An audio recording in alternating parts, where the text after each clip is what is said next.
शहबाज, ये कौन लोग हैं जो रोजाना हमारे होटल के सामने खड़े रहते हैं? पता नहीं भाई कौन लोग हैं, मैं नहीं जानता। ये रोज हमारे होटल के सामने खड़े रहते हैं और देखना कुछ देर बाद ये चले जाएंगे। अच्छा, एक काम करो, तुम इन्हें अंदर बुला कर ले आओ। चलो ठीक है भाई। चलो भाई आओ घर चलें।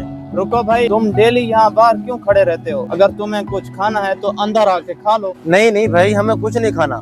तुम्हें मेरे भाई ने अंदर बुलाया है, चलो आकर उनसे मिलो। भाई हमें साहब ने अंदर क्यों बुलाया है? हमने आपको पहले बताया कि हमने कुछ नहीं खाना। मुझे नहीं पता उन्होंने क्यों बुलाया, लेकिन आप अंदर आके उनसे मिल लो। चलो ठीक है भाई। आओ।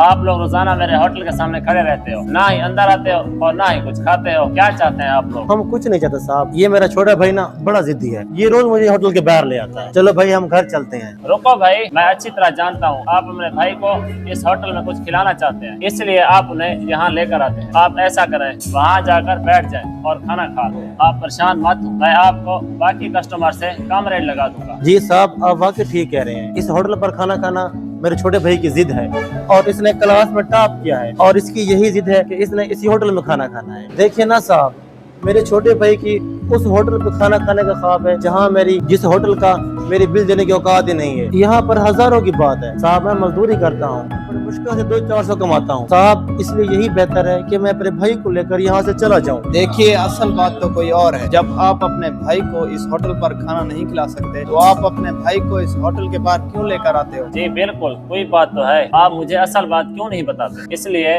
आप मुझे असल बात बताएं। साहब, मैं इसको इसलिए इस होटल पर लेकर आता हूँ कि जब ये इस होटल को देखे तो एक बात हमेशा याद रखे कि इसमें और इस होटल के दरमियान जो भी फर्क है वो इसकी मेहनत पर इंसार करता है। और मैं इसे सिखाना चाहता हूँ कि जिंदगी में इसे जब भी कुछ चाहिए होगा तो उसके लिए इसे अपनी औकात बनानी होगी। अगर मैं आज किसी से उधार पैसे मांग कर इसे कुछ खिला भी देता तो ये इसकी कीमत ना समझ पाता। और साहब, अपने छोटे भाई का दिल तोड़ते हुए मुझे बुरा भी लग रहा है। क्या करूं, इसे कुछ सिखाना भी जरूरी है। बाकी आप अपने भाई की अच्छी तरबियत कर रहे हैं। अच्छा बेटा, आप मुझे बताओ, आप खाना क्या चाहते हो? नहीं साहब, हमें सच में कुछ नहीं खाना। बस आप चुप हो जाएं, मैं सब कुछ समझ गया हूँ। तो आप अब रहने दें, मैं इतने महंगे होटल में इसको खाना नहीं खिला सकता। हम भी इसे कुछ सिखाना चाहते हैं कि कल को जब ये बड़ा आदमी बन जाए तो अपने जैसे जरूरतमंदों का जरूर ख्याल रखे, जैसे इसका ख्याल मैं रख रहा हूँ। बहुत शुक्रिया साहब जी। चलो ठीक है, हम वहाँ बैठ जाते हैं।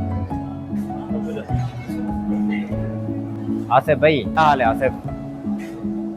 आसिफ, मैं वहाँ से सब कुछ देख रहा था, आपने वाकई में बहुत अच्छा काम किया। आसिफ भाई, आपकी इस कदरदानी की वजह से पूरे शहर के अंदर हमारे होटल का नाम बना हुआ है। जी तौहीद भाई, इंसानियत के नाते ये हमारा फर्ज बनता है। चलो ठीक है आसिफ भाई, आप उनके लिए खाना भेजो। चलो ठीक है भाई, मैं भिजवाता हूँ।